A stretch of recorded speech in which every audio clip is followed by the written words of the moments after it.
I've decided that I'm gonna make this particular video as uncreative as possible. And the main reason for that is that this is the second Ubisoft game to be featured on this series. And I'm really starting to realize that Ubisoft is possibly one of the most creatively bankrupt game studios that has ever existed. They somehow managed to screw up a gacha game about possibly one of their most famous IPs by making it so boring and simultaneously nauseating to play at the same time. Not even the reveal trailer for this game really knew what it wanted to be. It was just a bunch of people shooting at each other and like some witty banter, and then Sam Fisher walked in front of the camera and said, "I'm Sam Fisher, please buy 1,000 Tom Clancy bucks." I don't know why Sam Fisher is Solid Snake, but they used Sam Fisher in the trailer because he may or may not be like the only Tom Clancy character that everybody knows. Like, I mean, sure, people know about the Siege operators and stuff, but only people that play Siege. Everybody knows who Sam Fisher is. Now, gacha games are kind of divisive because by nature they are built to make you want to spend more money, even though you don't really have to. I mean, if you want to get any kind of real progression in these games, you kind of have to spend like a little bit of money, but you don't have to. And the typical premise of a gacha game is that it's about some particular IP that you know about, and you unlock characters to have on your team for some kind of turn-based RPG. They come in other flavors too. There's fighting games, there's tactical ARPGs, there's whatever Fire Emblem is.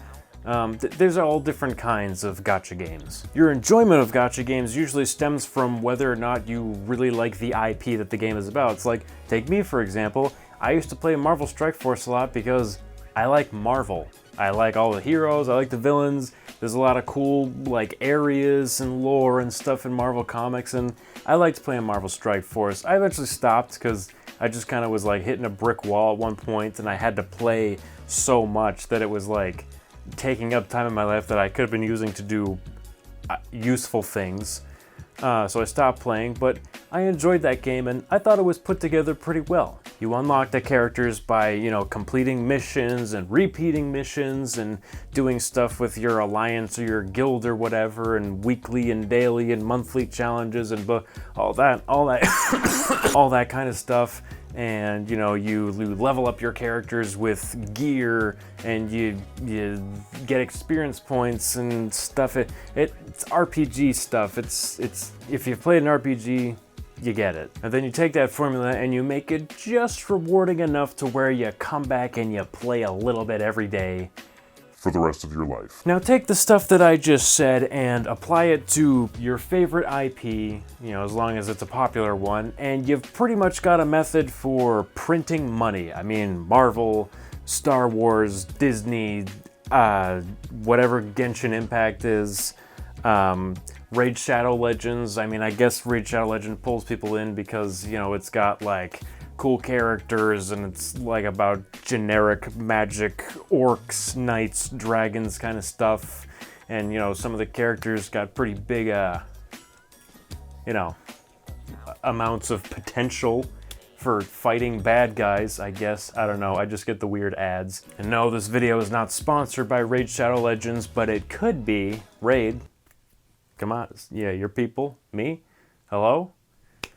Please. And see, the problem with making this kind of game about Tom Clancy is that the average person really only knows who like Sam Fisher is, and maybe the Siege operators, and everybody else in this game just looks like a grumpy dude with a gun and possibly like riot gear or a beret or a hood of some kind. It's every character in this game falls into that. Oh, they might have like a weird like skull hockey mask Casey Jones looking thing. And compounding that, the gameplay itself in this it's not like a typical turn-based thing where you tell each unit exactly what to do and use special moves and stuff like that. It's all like you just kind of position them where you want them to be in accordance with how the other team is positioned, and they just auto fight each other, and then you decide when you want to use their abilities and stuff, or you can move a character out of the way if there's like an AoE attack coming or something like that. But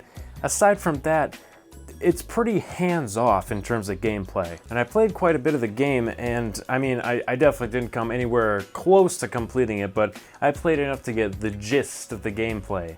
And it doesn't really feel very strategic. Like, it seems like it more so just relies on you having certain characters unlocked that are just super overpowered, or having characters whose skill levels just far exceed the enemies so that you kind of bulldoze them over. Most of the time it just feels like the proper strategy is to just overpower the AI and not really to outsmart the AI. So a slim roster of notable characters, gameplay that is entirely underwhelming. I guess it's really no surprise that literally 1 year after it launched, it's gonna be shutting down. Like, it really only took Ubisoft 10 months to realize that nobody wanted this at all. You better prepare yourself though for this one, because I'm about to pitch you something that literally an unpaid intern at Ubisoft could have thought about, and that is the Ubisoft Ubiverse. Ubiverse, however you want to pronounce it, I don't care. Use all the characters from all the properties that you've got. I mean, we're talking about Tom Clancy, and we're talking about all the assassins from all eras of history. We're talking about the nut jobs from the Far Cry games. Throw in the Immortals Phoenix Rising characters, you know, generic Greek mythology characters. Who cares? Throw them in there. And hell, while you're at it, why don't you throw some of the dorks from Hyperscape in there and remind people that it exists before that too shuts down. I mean, think about it. You could have Voss, Ezio, Sam Fisher, some random Greek god, some random Egyptian god, Osiris or something cool like that. Have those guys on a team together. That would be amazing. Oh, I already forgot about Hyperscape, even though I literally just mentioned it. Throw the guy in that's like on the title screen or whatever, the like knockoff Daft Punk looking dude. Throw him in there, you know, please.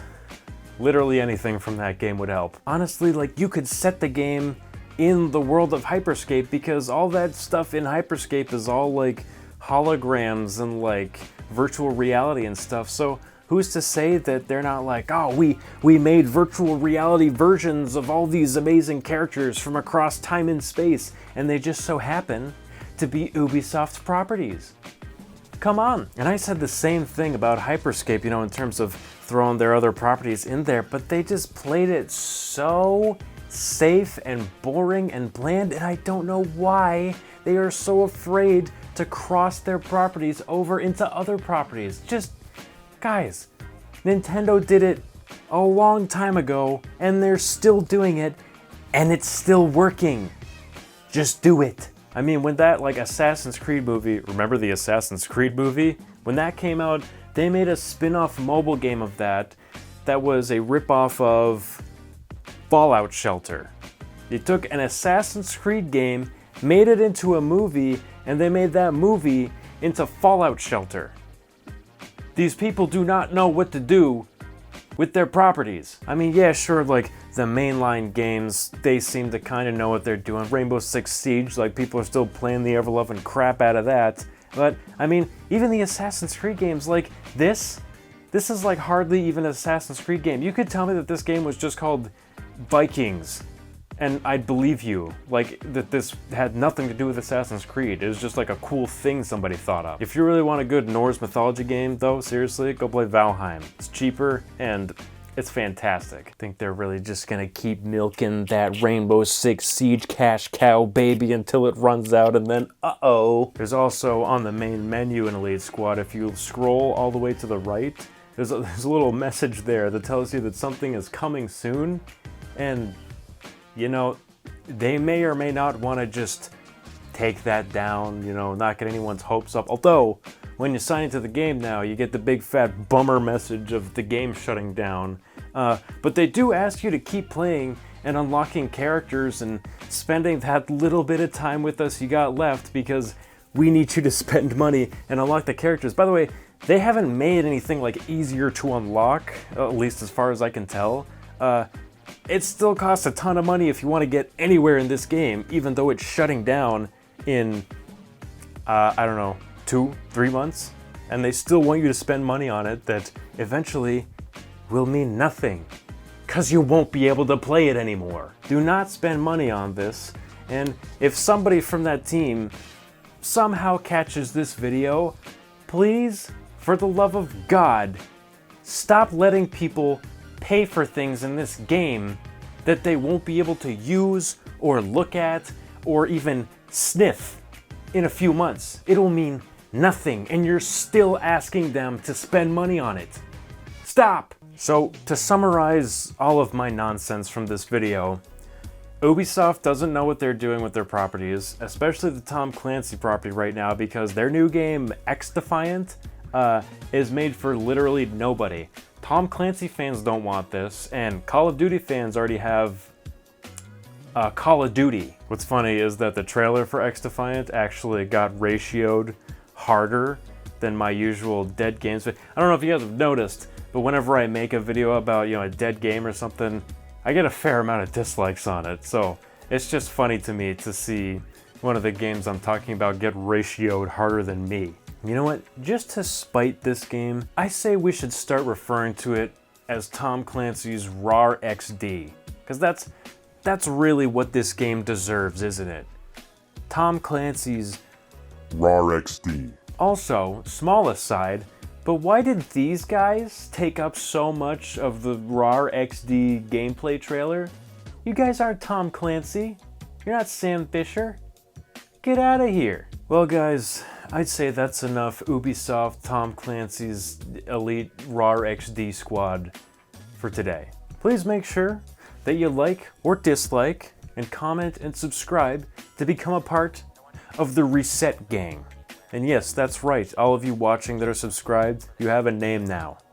Deal with it. Make sure you check the link in my description to head over to my Twitch channel and follow me on there. I'm going to start streaming a couple days a week, and yes, I know I was doing that before, but I kind of got overwhelmed with some real life stuff and had to stop for a little bit. But I'm going to be starting again soon with a variety of things. I'm going to try to figure out a schedule for specific things to do on specific days, maybe a retro day. Maybe an RPG day.